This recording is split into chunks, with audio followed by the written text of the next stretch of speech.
Confesso que desde ontem à noite até aqui não consegui encontrar em que capítulo, dispositivo, preceito isto viola qualquer tipo de determinação da nossa ordem jurídica. Por isso, ministro Alexandre, sei que Vossa Excelência caminha absolutamente em paz com a sua consciência e caminha com essa convicção de que os procedimentos feitos foram o estrito cumprimento do dever legal e, por isso mesmo, obviamente, isto perecerá tal qual as espumas das ondas que se chocam contra a praia. Flávio Dino, do Supremo Tribunal Federal, STF, suspendeu a execução das chamadas emendas PIX, até que o Legislativo e o Executivo criem medidas de transparência e de rastreabilidade dos recursos. Essas emendas são aquelas individuais, impositivas, permitem que deputados e senadores destinem os recursos por meio de transferências especiais. Vão direto, sem a necessidade de se indicar um programa ou convênio específico. Esse assunto foi parar no STF a partir de uma ação do PSOL, que alegou ser impossível o controle preventivo dos gastos. Na decisão liminar, o ministro Flávio Dino entendeu que é preciso suspender essas emendas para se evitar danos irreparáveis aos cofres públicos, no caso, por exemplo, de apuração de responsabilidades. Bom dia, senhoras e senhores. Hoje é 19 de agosto de 2024,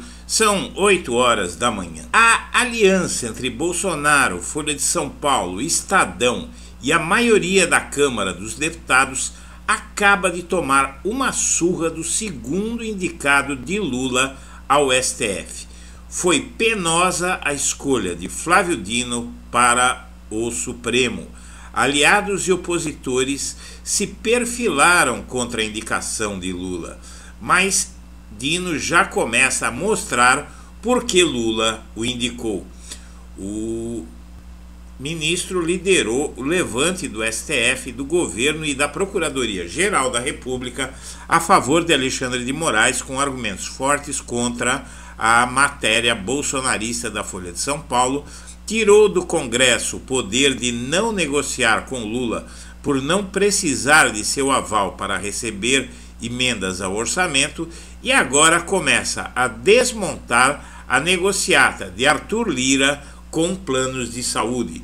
Flávio Dino está convertendo-se em uma liderança no STF que já está se emparelhando com a de Alexandre de Moraes. E isso é só o começo. Antes de prosseguir, eu quero pedir a você que acompanha o blog da Cidadania que se inscreva no canal, deixe seu like e compartilhe este vídeo.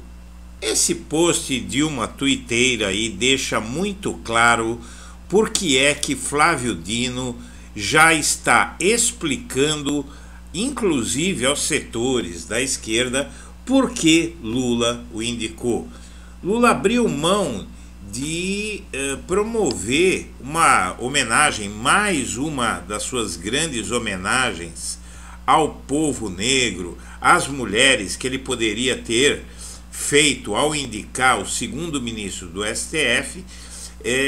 Ele deixou de fazer isso porque o momento, como estamos vendo, é muito crítico. Essa aliança entre o bolsonarismo e os jornais paulistas está deixando o Brasil perplexo, mas na verdade era meio que previsível. São Paulo foi o foco, o grande foco de todos os grandes golpes do século XXI, todas as interrupções da democracia, por conta de uma elite endinheirada daqui que põe o Brasil de joelhos a seu serviço. Foi preciso esse homem vindo de lá do Maranhão, o ex-governador, o ex-juiz, o ex-membro do Ministério Público, o ex-parlamentar Flávio Dino, o professor de direito, o jurista de renome e o homem de coragem e de grande inteligência e um senso de humor fino e cortante como uma lâmina para enquadrar esse movimento fascista que se levanta no Brasil. A tuiteira diz: eu era uma das pessoas que preferia o Flávio Dino no Ministério da Justiça ao invés de ir para o STF. Perdão, Deus, eu pequei. Na verdade, há pessoas que fazem diferença onde quer que estejam. Flávio Dino brilha como era previsto e como este espaço aqui que você frequenta antecipou na época, que era uma escolha desde meados do primeiro semestre do ano passado, bem antes da indicação de Dino, no final de 2023, eu já dizia que o Dino era uma escolha inevitável. Eu conheço pessoalmente o ministro, eu entrevistei lá no Palácio dos Leões, quando ele ainda era governador. É um homem de uma inteligência fora do comum e de uma competência que me estarreceu. Um rápido depoimento pessoal antes de prosseguir com a matéria. Quando o Dino chegou ao governo do Maranhão, São Luís do Maranhão tinha apenas 3% de saneamento básico. Ele deixou o cargo de governador com a ilha de São Luís com saneamento básico e levou para outros lugares do estado. O Maranhão tinha hospitais de referência apenas da capital. Ele construiu vários pelo estado, ele revolucionou o Maranhão. E vamos em frente. Bom, ao escolher o Dino para a vaga de Rosa Weber no STF, o Lula empoderou o STF na briga com o Senado, com o Congresso, que infelizmente vem sendo inevitável, porque o STF hoje tem a cara progressista de Lula e do PT, vamos reconhecer. A escolha do ministro da Justiça, Flávio Dino, para substituir a Rosa Weber, aposentada em outubro do ano passado, foi uma forma de fortalecer o STF, tanto que a escolha de Dino foi um pedido de Alexandre de Moraes e Gilmar Mendes a Lula. Apesar disso, não foi fácil. Lula perdeu a oportunidade histórica de nomear mulher negra. Movimentos sociais reagiram à indicação de Flávio Dino e o Lula explicava que era muito importante indicar uma mulher negra. Eu também acho, porém, nesse momento, ele precisava de alguém para guerrear, para defender, ajudar a defender a democracia naquele posto e para ir para cima dos golpistas. Veja que Dino no STF desagradou até a esquerda e houve juristas que questionaram a decisão e o Lula de que ele escondia, dizendo que ele escondia contradições da COP28, etc, etc. Agora a gente viu isso com o apoio total do STF, da PGR e até do PT e do governo Lula. O Dino é uma ponte entre o governo Lula e o STF e a PGR. Todos se uniram aí para impedir essa aliança do Bolsonaro com os jornais de São Paulo, que, segundo dizem, tem o dedo do Elon Musk e os seus bilhões, né? Tem o apoio do homem mais rico do mundo nessa aliança entre Bolsonaro e a imprensa de São Paulo, a imprensa reacionária de São Paulo, composta e liderada principalmente por Folha e Estadão. O Dino coordenou todo esse movimento de apoio ao Alexandre de Moraes, inclusive, como mostrou o Blog da Cidadania em seu Primeiras Notícias de ontem, foi numa festa na casa da mulher de Gilmar Mendes que o Flávio Dino coordenou esse apoio do governo, da PGR e do STF Alexandre de Moraes. E a reação de Dino já começa a surtir resultado. A Folha de São Paulo hoje amanhece sem qualquer menção maior, sem qualquer nova investida contra o Flávio Dino.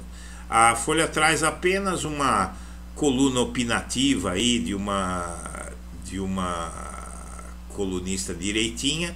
A Alexandra de Moraes, a ombudsman, de certa forma, criticou a matéria da Folha, mostrou que os leitores, a Folha perdeu muito leitor com esse ataque ao ministro Alexandre de Moraes. Essa matéria da Ombudsman da Folha mostra uma revolta generalizada dos leitores e comunicação de que estavam deixando de assinar o jornal. A Folha perdeu bastante público e credibilidade com esse ataque bolsonarista ao STF. Fins sem princípios levam à tirania. Foi a única coisa que a Folha publicou nesta segunda-feira sobre o caso Flávio Dino. Essa direitinha aí, Lígia Maria, é uma jornalista, uma acadêmica lá de Santa Catarina, né, que sempre faz matérias de direita aí na Folha, e ela repetiu blá blá blá de que não tem nada de legal na ação do Moraes, mas não tem princípios, não sei o que, blá blá blá. No fim não consegue dizer o que foi que o Moraes fez de errado. Congresso amplia seus superpoderes de confronto judiciário. O Flávio Dino acabou com isso. O Congresso Nacional ampliou seus poderes de morder o orçamento da República. Então o governo não tinha mais como negociar com o Congresso, porque o governo estava sendo obrigado a dar emendas para os deputados. E a força do governo era falar: olha, você quer negociar uma emenda, você vai votar assim ou assado comigo. E, na verdade, essa é uma prerrogativa dos governos de toda parte e do Brasil desde sempre. Que não se venha com hipocrisia.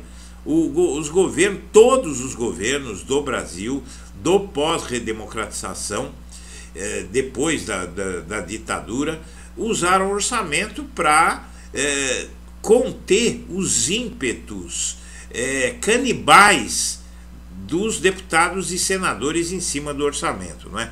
E aí foi tirado isso com o orçamento secreto e depois com o que sucedeu no governo Lula, que foi pior, porque aí realmente o governo eram verbas impositivas. O governo tinha que dar para os deputados um pedaço enorme do orçamento, 50 bilhões de reais ali, e os deputados usavam como queriam, não tinha que dar satisfação para o governo. Então o governo não tinha mais como negociar apoio a medidas importantes, não é?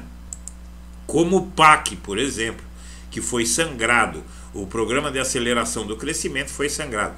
Bom, como eu disse, o Dino coordenou esse apoio do STF, da PGR e do PT ao governo Lula, e aí o STF, também liderado por Dino, por unanimidade, inclusive com os ministros bolsonaristas, manteve a decisão do Dino que suspendeu as emendas. Foi validada também a suspensão das chamadas emendas PIX, onde o dinheiro do orçamento do governo cai direto na conta do deputado, do senador. Então o Dino comandou uma reação do STF contra um ataque frontal do Legislativo e tirou o poder do Congresso de ignorar a negociação com o governo. Deputados que enviaram emendas para o Estado, que não são seus domicílios, entraram no chororô. E quem são os principais? São os bolsonaristas. Os deputados afetados por essa decisão do Flávio Dino, que mais reclamaram, veja quem foram: Ramagem, né, o da BIM Paralela, Bia Kicis, Marcos Polon, Gilvan Máximo, Vicentinho do PT, é uma surpresa, não é?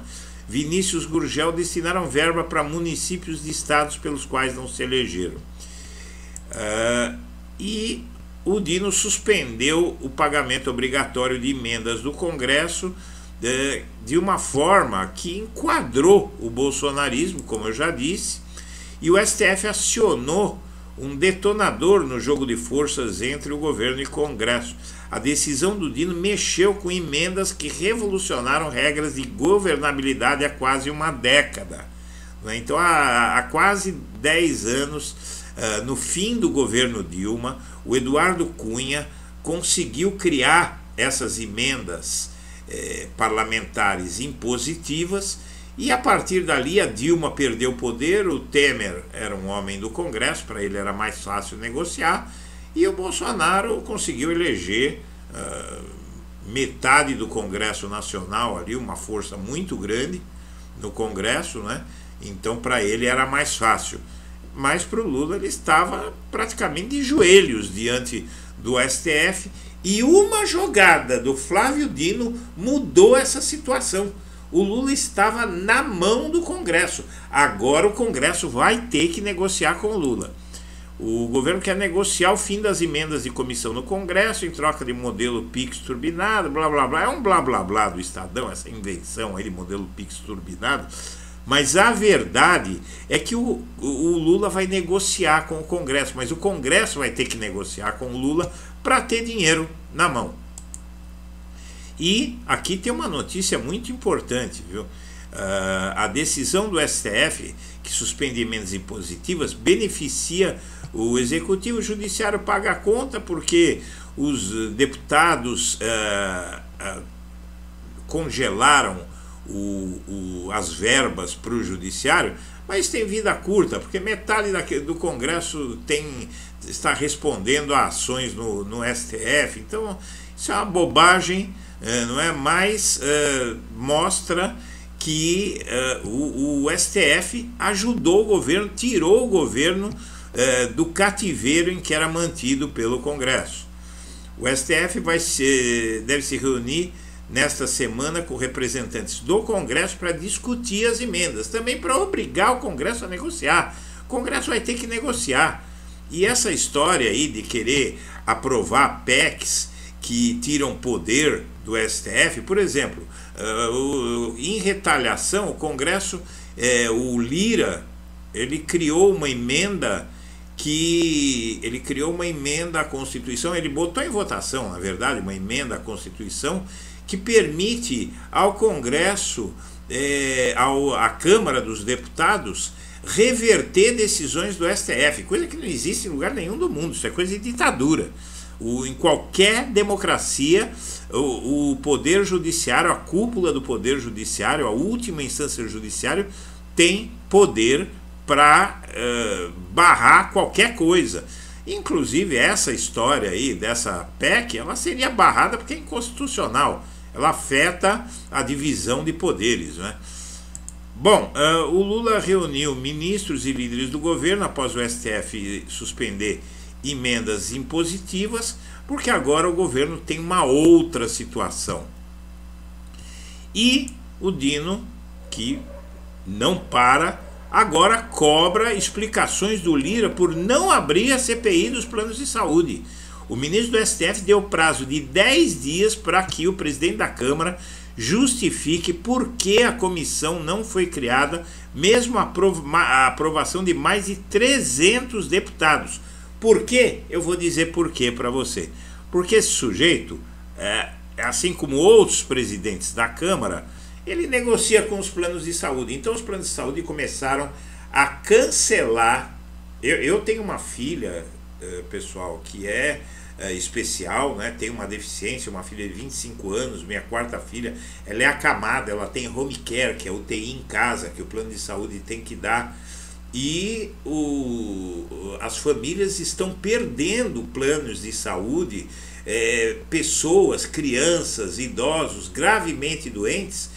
O plano de saúde vai lá e cancela o plano de saúde porque eles estão dando muita despesa. E isso é ilegal, isso é uma barbaridade, né?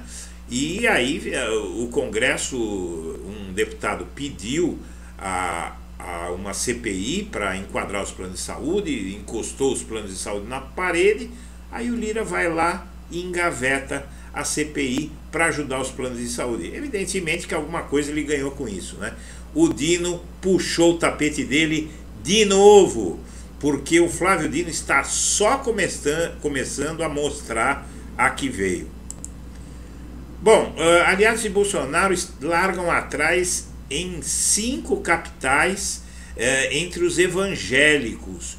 Por quê? Porque os evangélicos começam a acordar, começam a pular fora, não é? Então aí, uma boa notícia para o país. 5 capitais entre os evangélicos. Por quê? Porque os evangélicos começam a acordar, começam a pular fora, não é? Então aí, uma boa notícia para o país. 5 capitais entre os evangélicos. Por quê? Porque os evangélicos começam a acordar, começam a pular fora, não é? Então aí, uma boa notícia para o país. Nunes e aliados de Bolsonaro divergem sobre como enfrentar o Marçal. Prefeito aposta em valorizar a entrega da gestão. O fato dessa matéria aqui é o seguinte: o Nunes, ele não quer se bolsonarizar muito, porque em São Paulo 65% da população da capital paulista não quer nem ouvir falar do Bolsonaro. Então ele quer o apoio da parte que é expressiva do bolsonarismo em São Paulo, mas não quer se bolsonarizar, virar um Marçal, né? E ao mesmo tempo o Bolsonaro quer usar a ameaça de apoiar o Marçal para obrigar o Nunes a virar uma espécie de Bolsonaro aqui em São Paulo, para defender o seu legado, por assim dizer. Então é esse dilema que afeta o prefeito de São Paulo, mas ele vai acabar se dando mal, tanto ele quanto o Marçal. O Marçal vai ter que publicar 3 direitos de resposta, não um, por ligar o Boulos à cocaína. E isso vai desmoralizar muito o Marçal, porque ele vai ter que chegar nas suas redes e dizer: olha, o TSE me mandou publicar esse direito de resposta porque eu falei que ia provar que o Boulos usava substâncias proibidas e eu não provei coisa nenhuma, então estou sendo obrigado a desdizer a besteira que eu disse. Isso vai ser muito forte contra o Marçal. Com caixa cheio, o próximo prefeito de São Paulo vai herdar o maior orçamento da história, 119 bilhões de reais. Você sabe o que é um município ter 119 bilhões de reais? É uma quantidade de dinheiro que tem muito estado, muito país que não tem um orçamento desse tamanho. Tem países que não tem um orçamento desse tamanho. Então é por isso que tem tanta gente querendo ser prefeito. E por fim, o Partido Democrata vai fazer a convenção em que vai chancelar o nome da Kamala Harris. E a Kamala Harris está subindo forte, e essa convenção costuma alavancar as intenções de voto num candidato. A Kamala Harris já passou o Trump. Pesquisa Ipsos, divulgada ontem, mostra que ela está com 49 e o Trump com 44. É uma diferença magra? Mas está começando a ficar fora da margem de erro, e com a convenção democrata isso pode se tornar algo muito mais intenso e tirar o Trump da jogada. Com isso, o Trump, o enfraquecimento do Trump, a extrema-direita no Brasil vai perder muita força.